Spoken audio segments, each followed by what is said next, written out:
بسم الله الرحمن الرحيم. ألف لام را، تلك آيات الكتاب المبين. إنا أنزلناه قرآنا عربيا لعلكم تعقلون. نحن نقص عليك أحسن القصص بما أوحينا إليك هذا القرآن وإن كنت من قبله لمن الغافلين. إذ قال يوسف لأبيه يا أبت إني رأيت 11 كوكبا والشمس والقمر رأيتهم لي ساجدين. قال يا بني لا تقصص رؤياك على إخوتك فيكيدوا لك كيدا إن الشيطان للإنسان عدو مبين. وكذلك يجتبيك ربك ويعلمك من تأويل الأحاديث ويتم نعمته عليك وعلى آل يعقوب كما أتمها على أبويك من قبل إبراهيم وإسحاق إن ربك عليم حكيم. لقد كان في يوسف وإخوته آيات للسائلين إذ قالوا ليوسف وأخوه أحب إلى أبينا منا ونحن عصبة إن أبانا لفي ضلال مبين. اقتلوا يوسف أو اطرحوه أرضا يخل لكم وجه أبيكم وتكونوا من بعده قوما صالحين. قال قائل منهم لا تقتلوا يوسف وألقوه في غيابة الجب يلتقطه بعض السيارة إن كنتم فاعلين. قالوا يا أبانا ما لك لا تأمنا على يوسف وإنا له لناصحون. أرسله معنا غدا يرتع ويلعب وإنا له لحافظون. قال إني ليحزنني أن تذهبوا به وأخاف أن يأكله الذئب وأنتم عنه غافلون. قالوا لئن أكله الذئب ونحن عصبة إنا إذا لخاسرون. فلما ذهبوا به وأجمعوا أن يجعلوه في غيابة الجب وأوحينا إليه لتنبئنهم بأمرهم هذا وهم لا يشعرون. وجاءوا أباهم عشاء يبكون. قالوا يا أبانا إنا ذهبنا نستبق وتركنا يوسف عند متاعنا فأكله الذئب وما أنت بمؤمن لنا ولو كنا صادقين. وجاءوا على قميصه بدم كذب قال بل سولت لكم أنفسكم أمرا فصبر جميل والله المستعان على ما تصفون. وجاءت سيارة فأرسلوا والدهم فأدلى دلوه قال يا بشرى هذا غلام وأسروه بضاعة والله عليم بما يعملون. وشروه بثمن بخس دراهم معدودة وكانوا فيه من الزاهدين.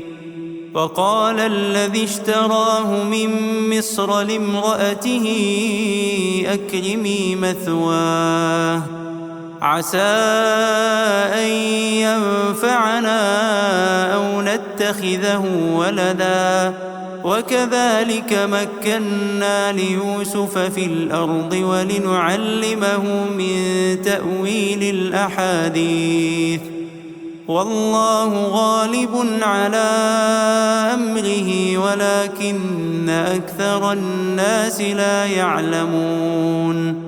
ولما بلغ أشده آتيناه حكما وعلما وكذلك نجزي المحسنين. وراودته التي هو في بيتها عن نفسه وغلقت الأبواب وقالت هيت لك قال معاذ الله إنه ربي أحسن مثواي إنه لا يفلح الظالمون. ولقد همت به وهم بها لولا أن رأى برهان ربه كذلك لنصرف عنه السوء والفحشاء إنه من عبادنا المخلصين. واستبق الباب وقدت قميصه من دبر وألف يا سيدها لدى الباب قالت ما جزاء من أراد بأهلك سوءا إلا أن يسجن أو عذاب أليم. قال هي راودتني عن نفسي وشهد شاهد من أهلها إن كان قميصه قد من قبل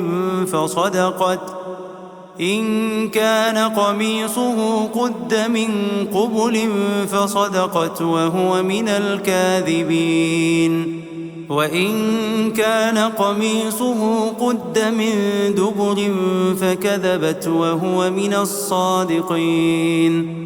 فلما رأى قميصه قد من دبر قال إنه من كيدكن إن كيدكن عظيم. يوسف أعرض عن هذا واستغفري لذنبك إنك كنت من الخاطئين. وقال نسوة في المدينة امرأة العزيز تراود فتاها عن نفسه قد شغفها حبا إنا لنراها في ضلال مبين. فلما سمعت بمكرهن أرسلت إليهن وأعتدت لهن متكئا وآتت كل واحدة منهن سكينا وقالت اخرج عليهن. فلما رأينه أكبرنه وقطعن أيديهن وقلن حاش لله ما هذا بشرا إن هذا إلا ملك كريم. قالت فذلكن الذي لمتنني فيه ولقد راودته عن نفسه فاستعصم ولئن لم يفعل ما آمره ليسجنن وليكون من الصاغرين.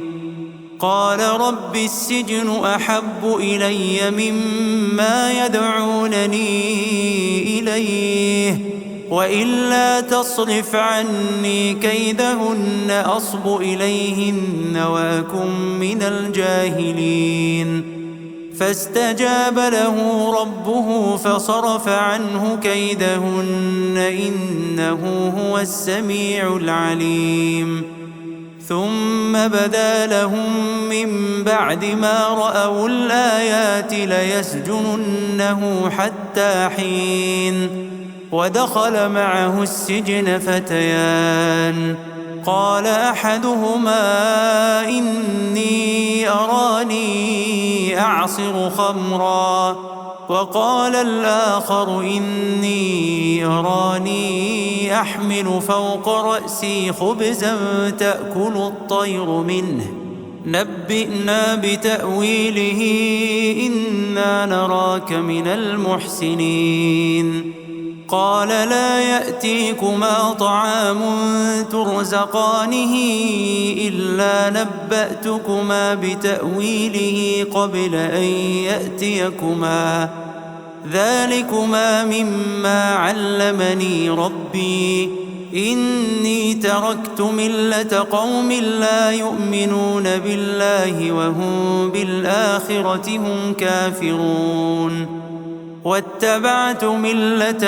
آبائي إبراهيم وإسحاق ويعقوب ما كان لنا أن نشرك بالله من شيء ذلك من فضل الله علينا وعلى الناس ولكن أكثر الناس لا يشكرون يا صاحبي السجن أأرباب متفرقون خير أم الله الواحد القهار ما تعبدون من دونه إلا أسماء سميتموها أنتم وآباؤكم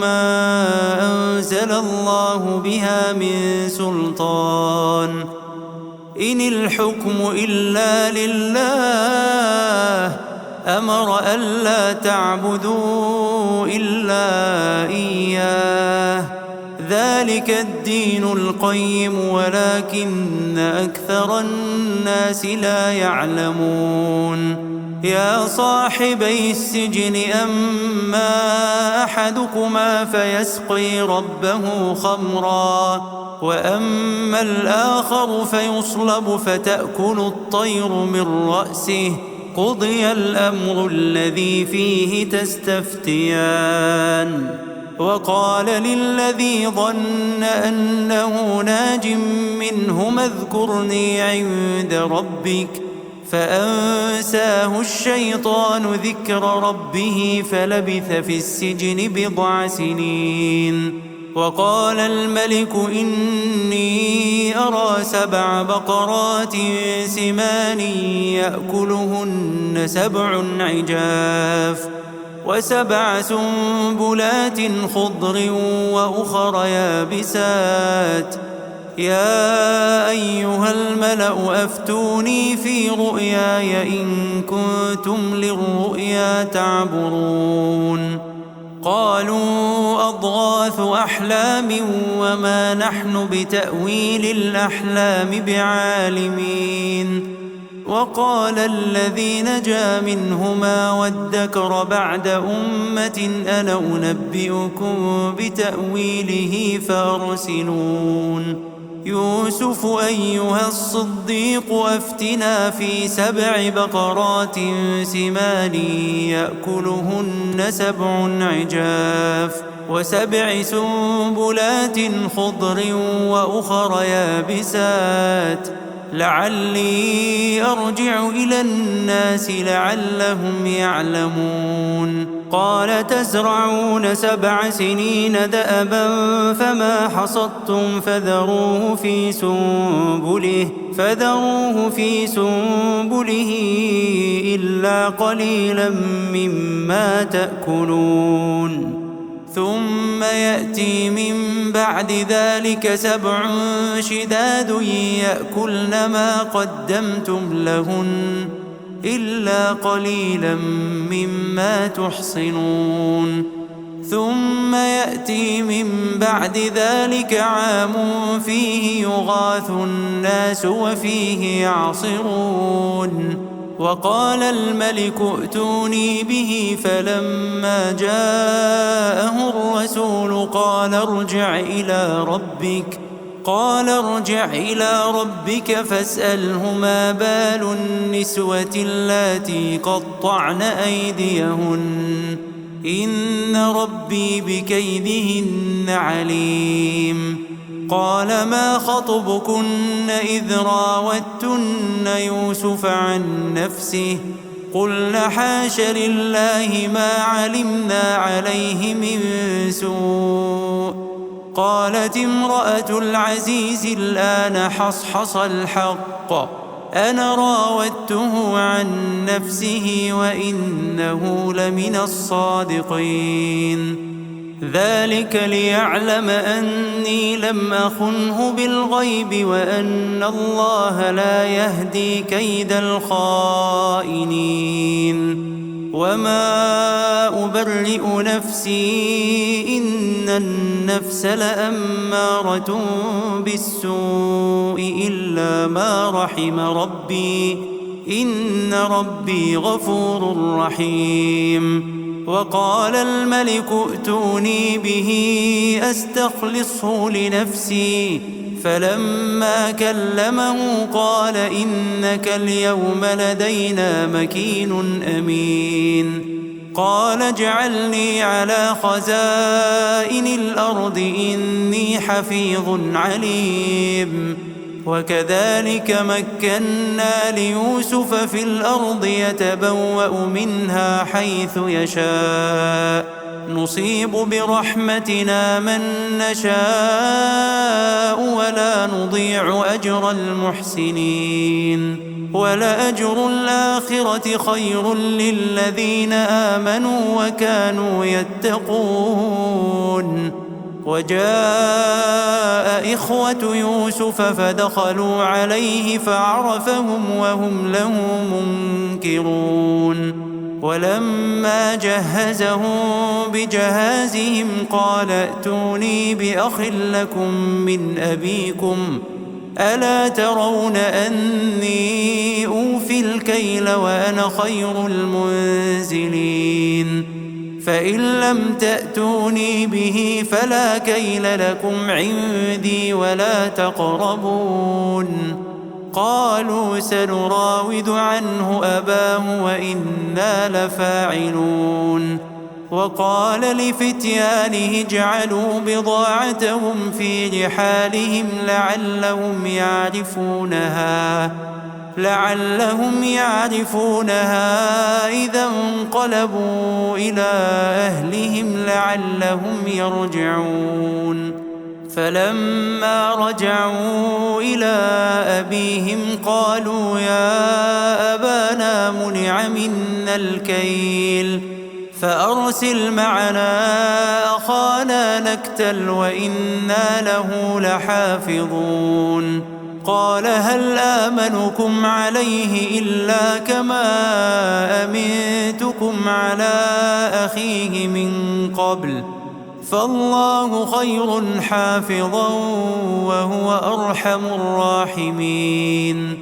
ولما فتحوا متاعهم وجدوا بضاعتهم ردت إليهم قالوا يا أبانا ما نبغي هذه بضاعتنا ردت إلينا ونمير أهلنا ونحفظ أخانا ونزداد كيل بعير ذلك كيل يسير. قال لن أرسله معكم حتى تؤتون موثقا من الله لتأتونني به إلا أن يحاط بكم. فلما آتوه موثقهم قال الله على ما نقول وكيل. وقال يا بني لا تدخلوا من باب واحد وادخلوا من أبواب متفرقة وما أغني عنكم من الله من شيء إن الحكم إلا لله عليه توكلت عليه فليتوكل المتوكلون.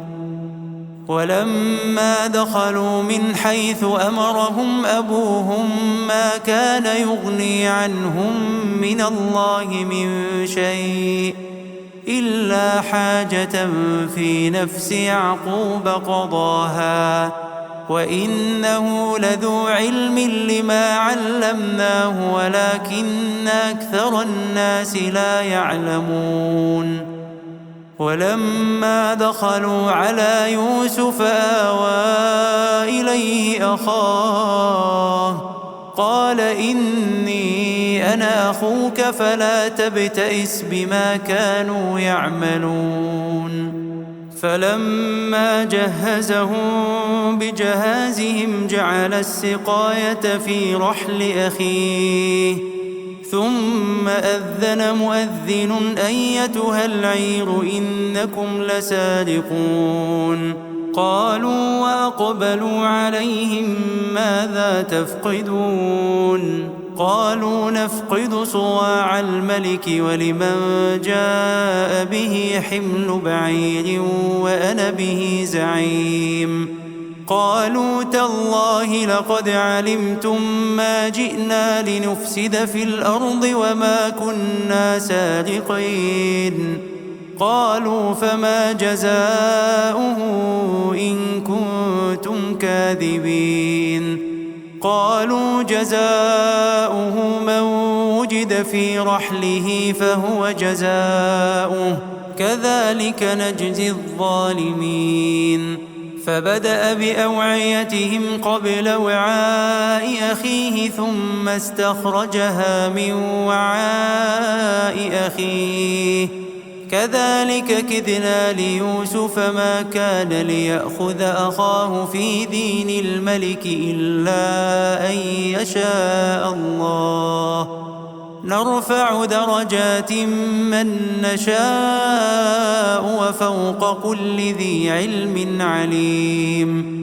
قالوا إن يسرق فقد سرق أخ له من قبل فأسرها يوسف في نفسه ولم يبدها لهم. قال أنتم شر مكانا والله أعلم بما تصفون. قالوا يا أيها العزيز إن له أبا شيخا كبيرا فخذ أحدنا مكانه إنا نراك من المحسنين. قال معاذ الله أن نأخذ إلا من وجدنا متاعنا عنده إنا إذا لظالمون. فلما استيئسوا منه خلصوا نجيا. قال كبيرهم ألم تعلموا أن أباكم قد أخذ عليكم موثقا من الله ومن قبل ما فرطتم في يوسف فلن أبرح الأرض حتى يأذن لي أبي أو يحكم الله لي وهو خير الحاكمين. ارجعوا إلى أبيكم فقولوا يا أبانا إن ابنك سرق وما شهدنا إلا بما علمنا وما كنا للغيب حافظين. واسأل القرية التي كنا فيها والعير التي أقبلنا فيها وإنا لصادقون. قال بل سولت لكم أنفسكم أمرا فصبر جميل عسى الله أن يأتيني بهم جميعا إنه هو العليم الحكيم. وتولى عنهم وقال يا أسفا على يوسف وابيضت عيناه من الحزن فهو كظيم. قالوا تالله تفتأ تذكر يوسف حتى تكون حرضا أو تكون من الهالكين. قال إنما أشكو بثي وحزني إلى الله وأعلم من الله ما لا تعلمون يا بني اذهبوا فتحسسوا من يوسف وأخيه ولا تيأسوا من روح الله إنه لا ييأس من روح الله إلا القوم الكافرون فلما دخلوا عليه قالوا يا أيها العزيز مسنا وأهلنا الضر وجئنا ببضاعة مزجاة فأوف لنا الكيل وتصدق علينا إن الله يجزي المتصدقين قال هل علمتم ما فعلتم بيوسف وأخيه إذ أنتم جاهلون قالوا أئنك لأنت يوسف قال أنا يوسف وهذا أخي قد من الله علينا إنه من يتق ويصبر فإن الله لا يضيع أجر المحسنين قالوا تالله لقد آثرك الله علينا وإن كنا لخاطئين قال لا تثريب عليكم اليوم يغفر الله لكم وهو أرحم الراحمين اذهبوا بقميصي هذا فألقوه على وجه أبي يأت بصيرا وأتوني بأهلكم أجمعين ولما فصلت العير قال أبوهم إني لأجد ريح يوسف لولا أن تفندون قالوا تالله إنك لفي ضلالك القديم فلما أن جاء البشير ألقاه على وجهه فارتد بصيرا قال ألم أقل لكم إني أعلم من الله ما لا تعلمون قالوا يا أبانا استغفر لنا ذنوبنا إنا كنا خاطئين قال سوف أستغفر لكم ربي إنه هو الغفور الرحيم فلما دخلوا على يوسف آوى إليه أبويه وقال ادخلوا مصر إن شاء الله آمنين ورفع أبويه على العرش وخروا له سجدا وقال يا أبت هذا تأويل رؤياي من قبل قد جعلها ربي حقا وقد أحسن بي إذ أخرجني من السجن وجاء بكم من البدو من بعد أن نزغ الشيطان بيني وبين إخوتي إن ربي لطيف لما يشاء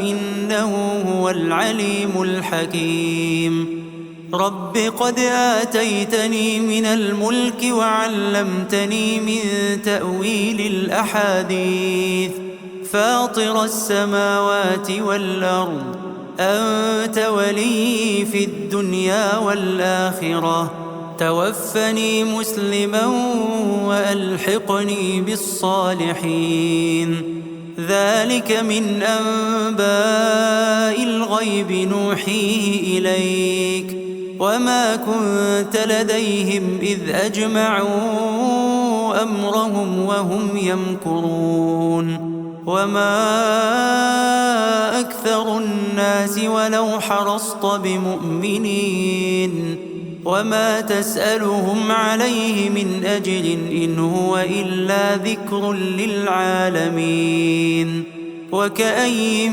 من آية في السماوات والأرض يمرون عليها وهم عنها معرضون وما يؤمن أكثرهم بالله إلا وهم مشركون أفأمنوا أن تأتيهم غاشية من عذاب الله أو تأتيهم الساعة بغتة وهم لا يشعرون قل هذه سبيلي أدعو إلى الله على بصيرة أنا ومن اتبعني وسبحان الله وما أنا من المشركين وما أرسلنا من قبلك إلا رجالا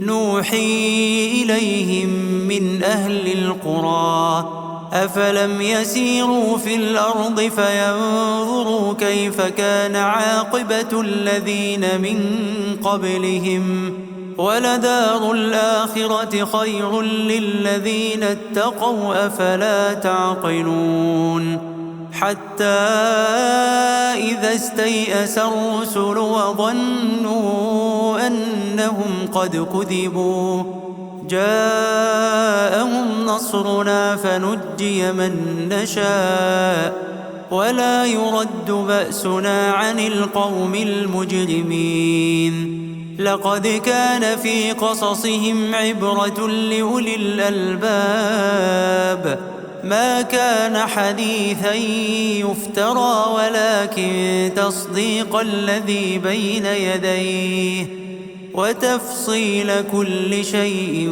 وهدى ورحمة لقوم يؤمنون